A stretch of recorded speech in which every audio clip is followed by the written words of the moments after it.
Sağ olasın. İslam ülkeleri içerisinde hilafetin ilgasından sonra bir fiil kendi adamlarını ve ajanlarını İslam ülkelerinin ya yönetimlerine, ya istihbaratlarına, ya askeri kurumlarına yerleştiren Batı ülkeleri sürekli kirli pençelerle İslam ülkelerinin iç işlerinde, dış işlerinde, ticaretinde, siyasetine sürekli müdahale oldukları bildiği bir şeydir. Dolayısıyla bu hususen teşkilatını da yani 15 Temmuz sürecine giden o süreçte bizzat Batı tarafından desteklenilen, tabiri caizse kucağına alınarak muhafaza edilen ve en sonra da belli bir güç seviyesine geldikten sonra bununla Müslümanları İslam ülkelerine bir dizayn vermek üzere işte İslam ülkelerinden biri olan Türkiye'yi içeriden bir fiil tankla, silahla, dipçikle, askerle dizayn etmeye çalışan dış mihraklı, %100 ama %100 dış mihraklı ve kendisini Batı'nın hizmetinde görmeyi ibadet bilebilecek kadar çok çarpık bir anlayışla 15 Temmuz süreci yaşandı. Tabii bu süreçten önce İslami cemiyet ve cemaatlerin, kanaat önderleri, alimlerin, mütefekkir insanların tek tek de olsa bu konuda ses çıkarılıyordu. Fakat bu konuda maalesef yetkili insanlar bu işe kulak vermediler. Ta ki bu iş tamamıyla ifşa edilinceye kadar müdahale yapılmadı. Hatta belki söylenen insanlar suçlanıldı ve bu seviyeye getirildi yani. 15 Temmuz vakası saatlerce üzerinde konuşularak akademik bilgiler, tarihi tespitler ve yaşanmış olayların içerisine anlatılabileceği bir uzun zaman içerisinde ancak insanın anlatabileceği bir konu. Ancak özetleyerek söylersek yani tarih eğer ders alınırsa tarihin tekerrürü mümkün olmaz.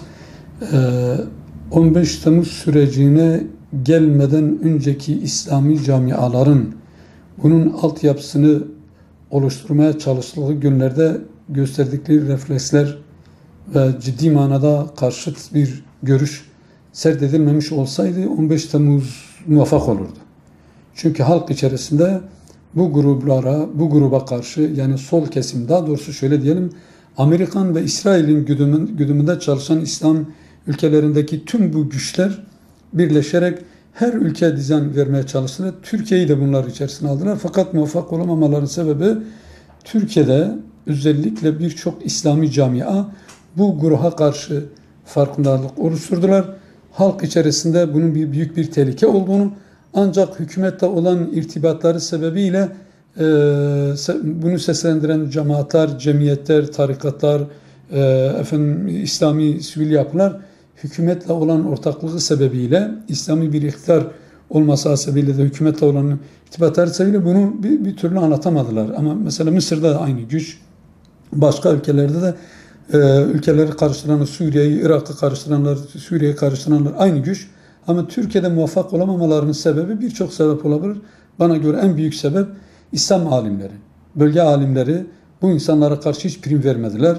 Ve ciddi manada İslami bazı camialar, mesela Hizbullah cemaati bunun başında çok bedeller ödeyerek, çok ağır bedeller ödeyerek bunlara karşı durabilmeyi bir gereklilik, ülkenin bütünlüğü, Müslümanların bütünlüğü, uluslararası bir çalışma olduğu söylenildi ve buna karşı çok bedeller de ödendi. Dolayısıyla 15 Temmuz'a kadar bu bilgilendirmelerin fazla bir karşılığı görülmüyordu.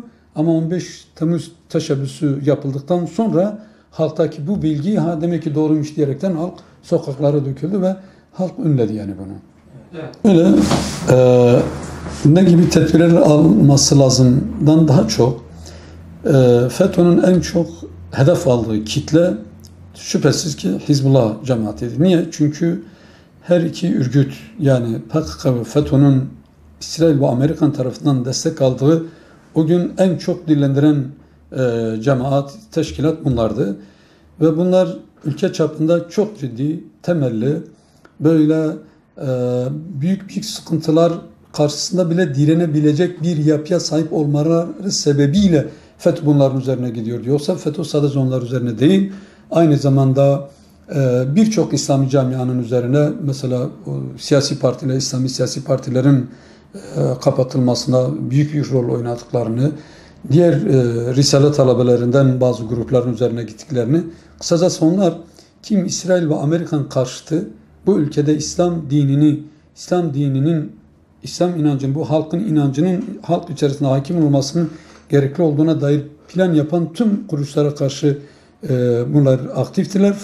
Bir daha bu hale düşmemek için ne yapmak lazım İslami camiaların? Önce İslami camiaların üst yapılarını birbirleriyle aylık olur, 3 aylık olur, 6 aylık olur, senelik olur. Mutlaka birbirine koordineli çalışmalar lazım. Bu bir. İkincisi, bugün inancımızdan farklı olduğuna inandığım bir iktidarın Türkiye'de iktidar sahiplerinin Türkiye'de olduğuna inanıyorum. Bunların ama mutlaka ve mutlaka FETÖ yapılanmasını diğer cemaatlerden ama mutlaka ayrı tutmak suretiyle, çünkü bu cemaatler olmamış olsaydı FETÖ'nün muvaffak olmamasına da hiçbir engel yoktu. Yani FETÖ devlet kurumlarıyla devrim yapmak istedi, darbe yapmak istedi. İslami camialar buna mani oldular. Bir daha olmaması için ne yapması lazım? Önce gerçekten de bunlara karşı tepki gösteren halk ödüllendirilecek şekilde mutlaka yüksek sesle anlaşılır bir dil kullanılarak teşekkür edilmesi lazım ve bunların mutlaka desteklenmesi lazım. Yani toplum içerisinde İslami cemaat ve cemiyetler bu kadar önemlidirler. Tankı, topu, silahı, uçağı durdurabilecek bir itikat, inanca, fedakarlığa sahip olduklarına dair tarihte görülmemiş bir kahramanlık madalyasının bu halka verilmesi lazım. Ama bugün sanki hükümet bu konuda maalesef üzülerek söylüyoruz, gerekli tedbir almadıkları gibi bunun faturasını o da bir İslam cemaati, o zaman diğer bütün İslami camialar üzerine dolaylı veya dolaysız yüzünden üzerine gidelim diye diyerekten en azından böyle bir görüntü verdiğini hissediyorum. Bu da çok büyük bir felaket, yani çok büyük bir felaket.